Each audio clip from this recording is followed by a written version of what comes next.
പത്രോസിൻ്റെ രണ്ടാം ലേഖനം, അതിൻ്റെ 2-ാം അധ്യായം 1 മുതൽ 3 വരെയുള്ള വാക്യങ്ങൾ നമുക്ക് വായിക്കാം. പത്രോസിൻ്റെ രണ്ടാം ലേഖനം 2-ാം അധ്യായം 1 മുതൽ 3 വരെയുള്ള വാക്യങ്ങൾ. എന്നാൽ കള്ളപ്രവാചകന്മാരും ജനത്തിൻ്റെ ഇടയിൽ ഉണ്ടായിരുന്നു. അങ്ങനെ നിങ്ങളുടെ ഇടയിലും ദുരുപദേഷ്ടാക്കന്മാർ ഉണ്ടാകും. അവർ നാശകരമായ മതഭേദങ്ങളെ നുഴയിച്ച് നിങ്ങളെ വിലയ്ക്ക് വാങ്ങിയ നാഥനെ തള്ളിപ്പറഞ്ഞ് തങ്ങൾക്ക് തന്നെ ശീഘ്രനാശം വരുത്തും. അവരുടെ ദുഷ്കാമ പ്രവൃത്തികളെ പലരും അനുകരിക്കും. അവർ നിമിത്തം സത്യമാർഗം ദുഷിക്കപ്പെടും. അവർ ദ്രവ്യാഗ്രഹത്തിൽ കൗശലവാക്ക് പറഞ്ഞ് നിങ്ങളെ വാണിഭമാക്കും. അവർക്ക് പൂർവ്വകാലം മുതൽ ന്യായവിധി താമസിയാതെ വരുന്നു. അവരുടെ നാശം ഉറങ്ങുന്നതുമില്ല. ആത്മീകമായ സത്യങ്ങൾ വിശ്വാസികളെ ഓർമ്മിപ്പിക്കുവാൻ വേണ്ടിയാണ് പത്രോസ് അപ്പോസ്തലൻ ഈ 2-ാമത്തെ കത്ത് എഴുതിയത്. ഇതിൻ്റെ 1-ാം അധ്യായം അവസാന ഭാഗത്ത് പത്രോസ് അപ്പോസ്തലൻ പ്രവാചക വാക്യത്തെക്കുറിച്ച് പറയുന്നുണ്ട്. അത് സ്ഥിരമായിട്ടുള്ളതാണ്. താൻ ആ തിരുവെഴുത്തുകളെക്കുറിച്ച് പറഞ്ഞത് അത് മനുഷ്യൻ്റെ ഐഡിയ അല്ല, മനുഷ്യൻ്റെ ഇഷ്ടത്താൽ വന്നതല്ല. തിരുവെഴുത്ത്, ദൈവവചനം, അതിലുള്ള പ്രവചനം, അത് ദൈവം സംസാരിച്ചതാണ്.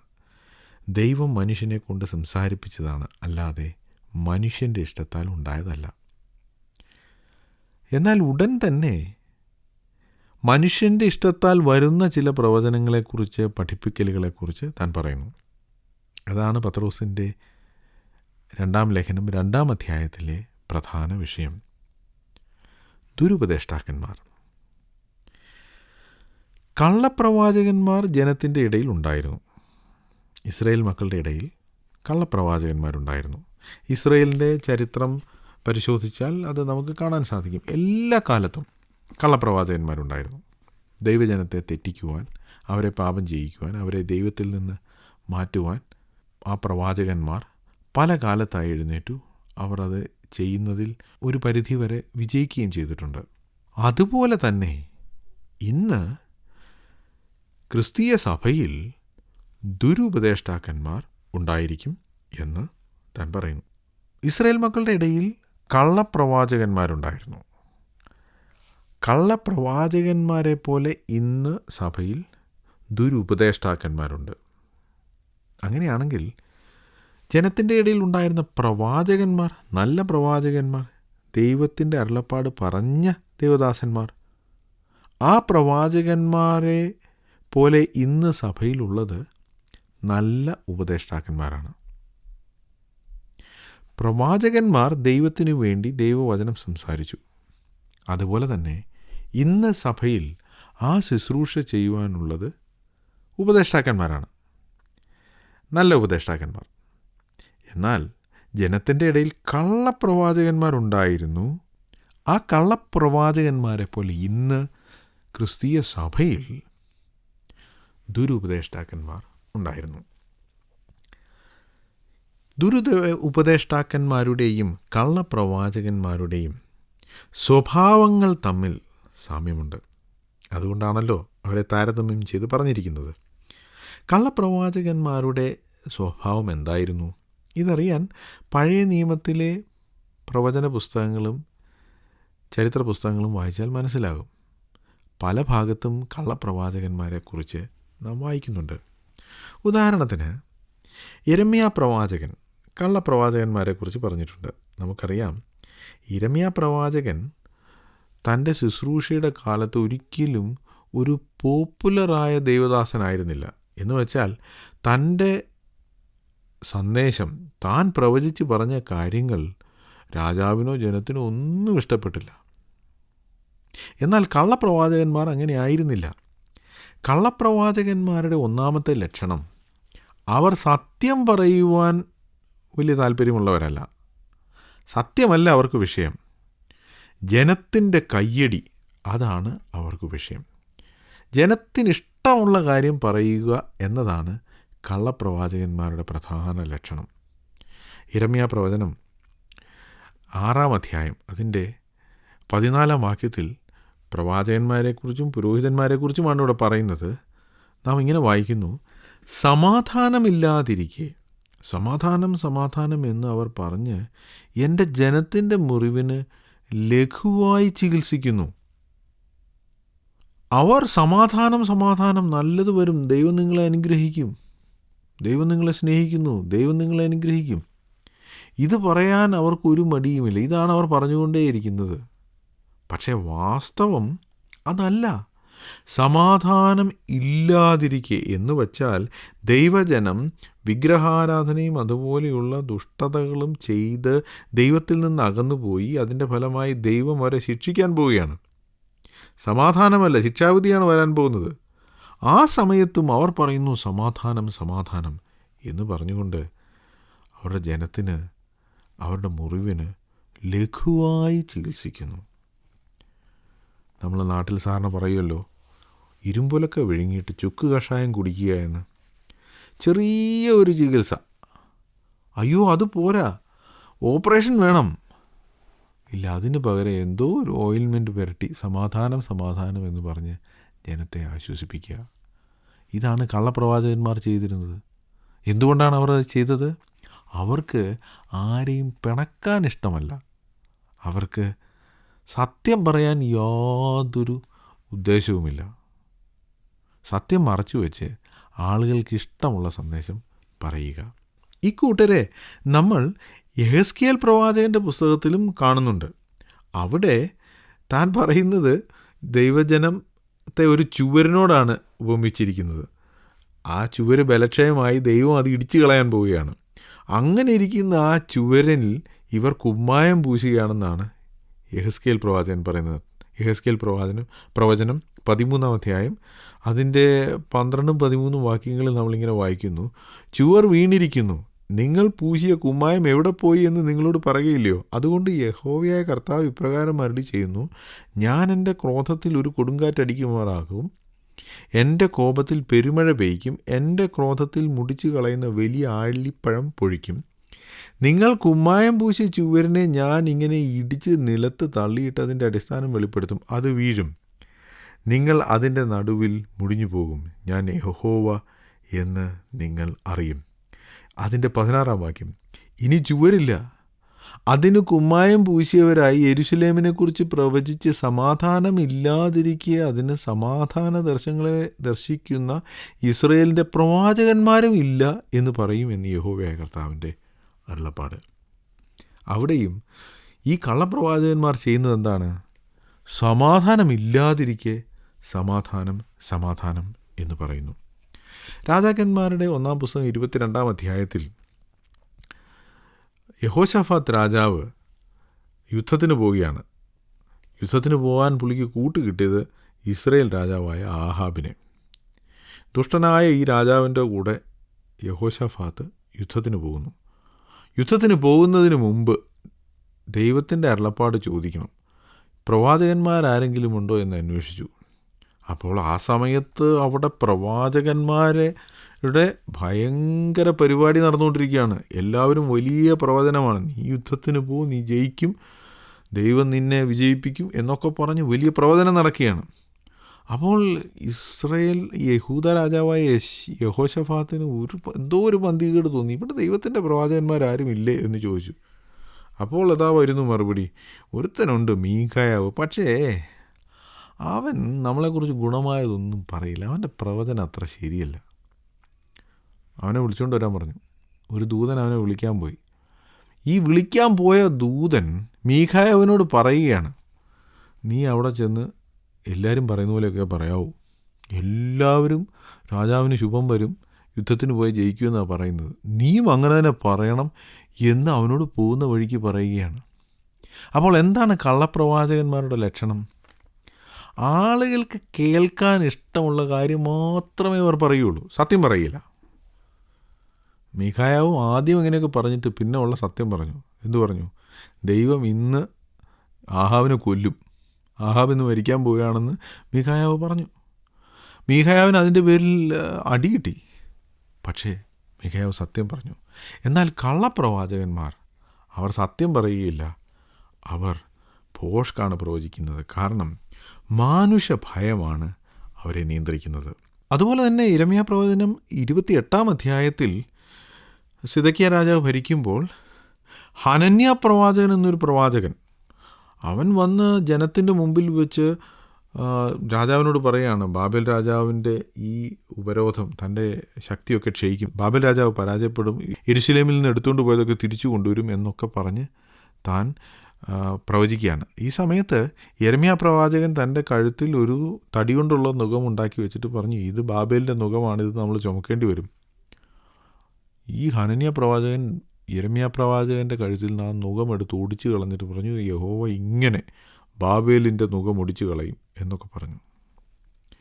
യിരെമ്യാ പ്രവാചകൻ അത് കേട്ടിട്ട് പറഞ്ഞു, എനിക്കും ഇതൊക്കെയാണ് ഇഷ്ടം, എൻ്റെ ആഗ്രഹം ഇതൊക്കെയാണ്. പക്ഷേ അല്പം കഴിഞ്ഞ് ദൈവത്തിൻ്റെ അരുളപ്പാട് യിരെമ്യാ പ്രവാചകൻ ഉണ്ടായി. യിരെമ്യാവ് പറഞ്ഞു, നീ ഇപ്പോൾ ഒടിച്ചു കളഞ്ഞ ഈ മരത്തിൻ്റെ തടി കൊണ്ടുള്ള നുകമുണ്ടല്ലോ, അതിന് പകരം ഇരുമ്പ് കൊണ്ടുള്ളൊരു നുകം വരാൻ പോവുകയാണ്. കാരണം ദൈവം നിന്നെ അയച്ചിട്ടില്ല, നീ ആളുകൾക്ക് കേൾക്കാൻ ഇഷ്ടമുള്ള കാര്യമാണ് പറയുന്നത്, സത്യമല്ല പറയുന്നത്.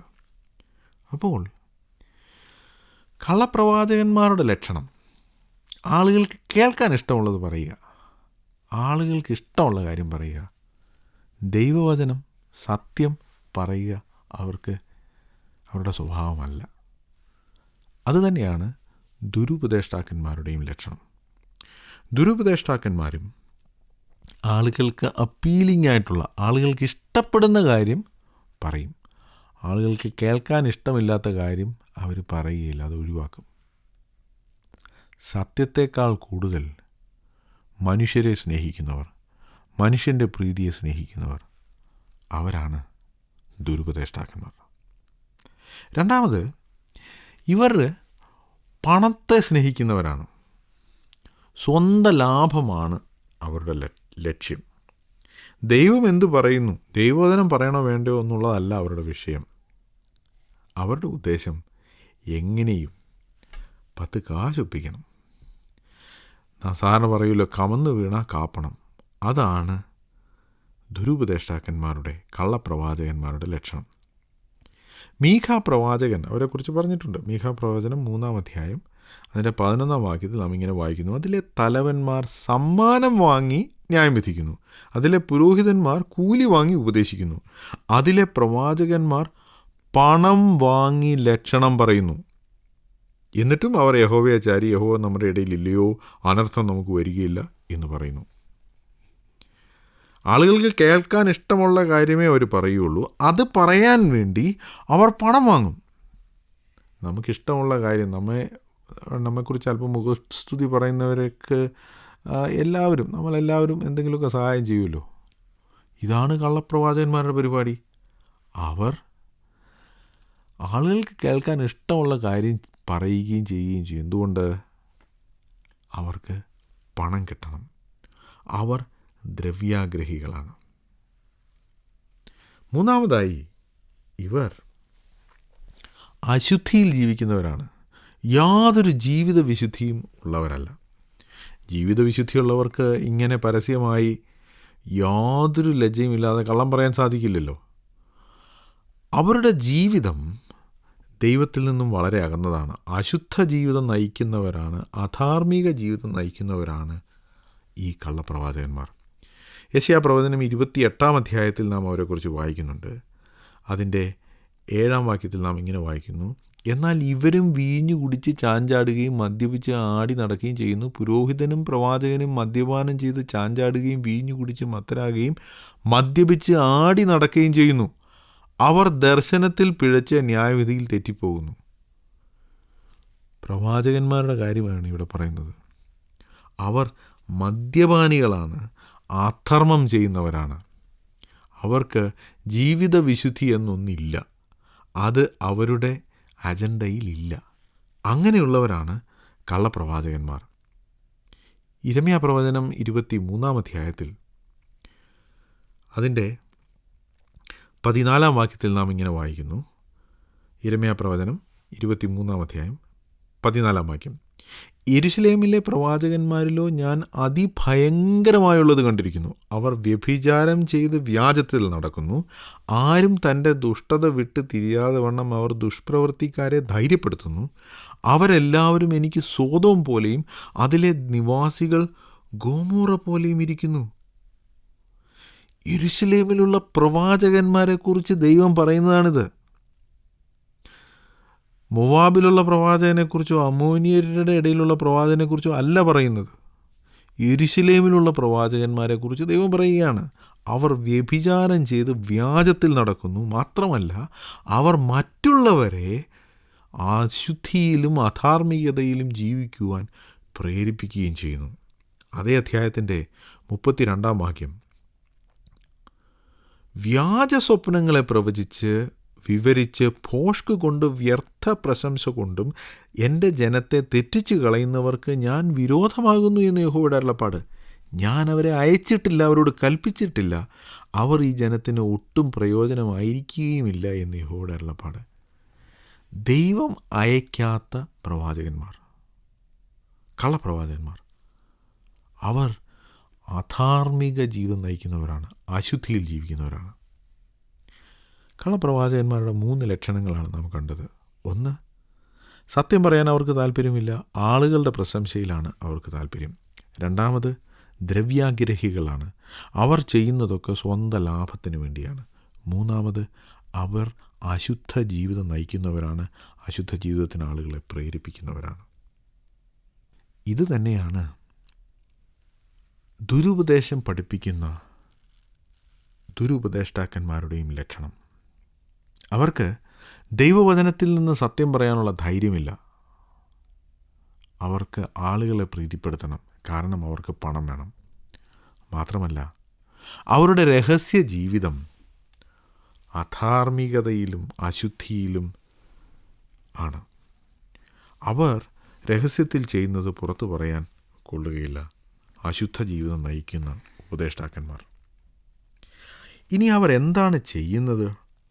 അവർ നാശകരമായ മതഭേദങ്ങളെ നുഴയിച്ച് തങ്ങളെ വിലയ്ക്ക് വാങ്ങിയ നാഥനെ തള്ളിപ്പറഞ്ഞ് തങ്ങൾക്ക് തന്നെ ശീഘ്രനാശം വരുത്തും.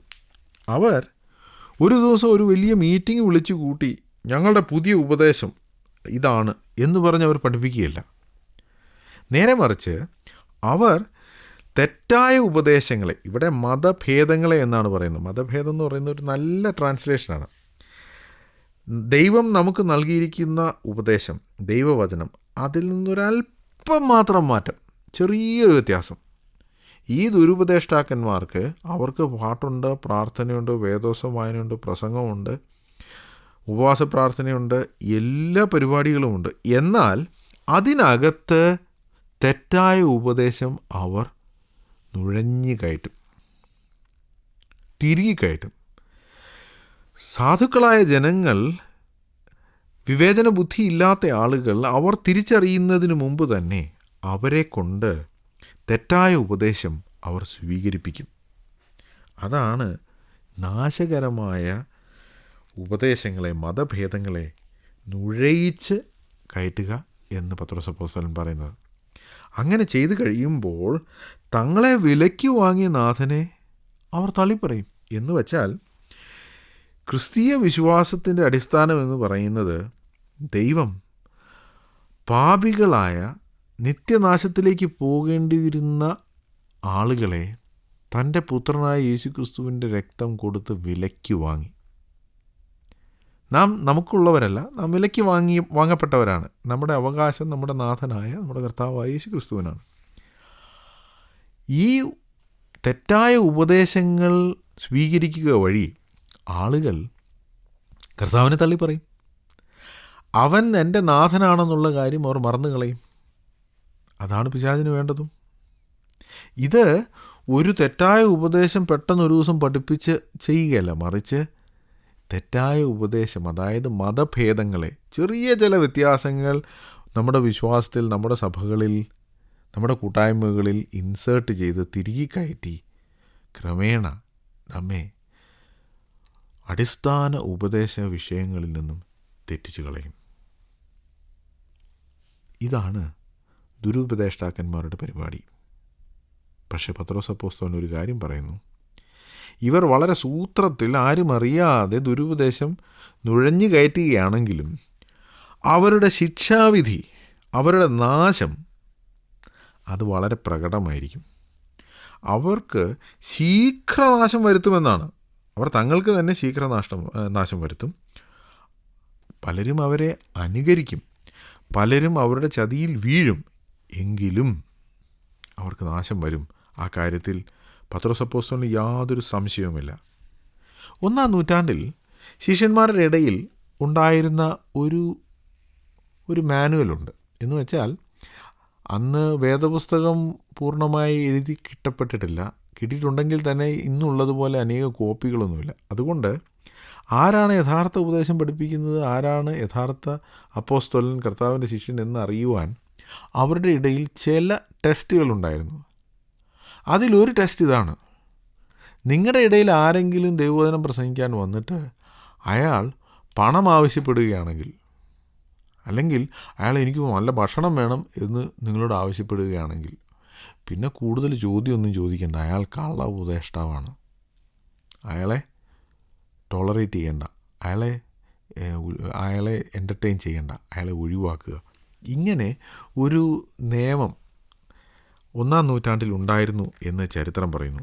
അതിൻ്റെ കാരണം ഇതാണ്: ഈ ദുരുപദേഷ്ടാക്കന്മാർ അവർ ദ്രവ്യാഗ്രഹത്തിൽ കൗശലവാക്ക് പറഞ്ഞ് നിങ്ങളെ വാണിഭമാക്കും. ആളുകളെ അവർ വിൽക്കും. അവർക്ക് ആളുകൾ വിഷയമല്ല, പണമാണ് അവരുടെ വിഷയം. ഇതാണ് ദുരുപദേഷ്ടാക്കന്മാർ ഇന്നും ചെയ്യുന്നത്. അവർ ആളുകളെയല്ല സ്നേഹിക്കുന്നത്, പണത്തെയാണ് സ്നേഹിക്കുന്നത്. ആളുകളെ വിറ്റ് അവർ പണം സമ്പാദിക്കും. പ്രിയ സുഹൃത്തേ, നാം ജീവിക്കുന്ന ഈ കാലത്ത് ദുരുപദേഷ്ടാക്കന്മാർ ഉണ്ടാകുമെന്ന് 1-ാം നൂറ്റാണ്ടിൽ തന്നെ പത്രോസ് അപ്പോസ്തലൻ പറഞ്ഞു. അത് ഞാൻ പറയാതെ തന്നെ നിങ്ങൾക്കറിയാം. ദുരുപദേഷ്ടാക്കന്മാരെ നാം സൂക്ഷിക്കണം. മനുഷ്യനെ ഭയപ്പെട്ട് സത്യം പറയാൻ മടിക്കുന്നവർ, ദ്രവ്യാഗ്രഹികളായവർ, അശുദ്ധ ജീവിതം നയിക്കുന്നവർ, അവരാണ് ദുരുപദേഷ്ടാക്കന്മാർ. അവർ മതഭേദങ്ങളെ നുഴയിച്ച് നമ്മുടെ ഇടയിൽ കയറ്റും. അവർക്ക് നാശം വരുമെന്നുള്ള കാര്യം ഉറപ്പാണ്. പക്ഷേ അവർ ആളുകളെ വിൽക്കും, ആളുകളെ വാണിഭമാക്കും. ഇത്തരക്കാരെ നാം സൂക്ഷിക്കണം. ദുരുപദേഷ്ടാക്കന്മാരെ തിരിച്ചറിയുവാനുള്ള വിവേകം ദൈവം നമ്മൾക്ക് നൽകുമാറാകട്ടെ.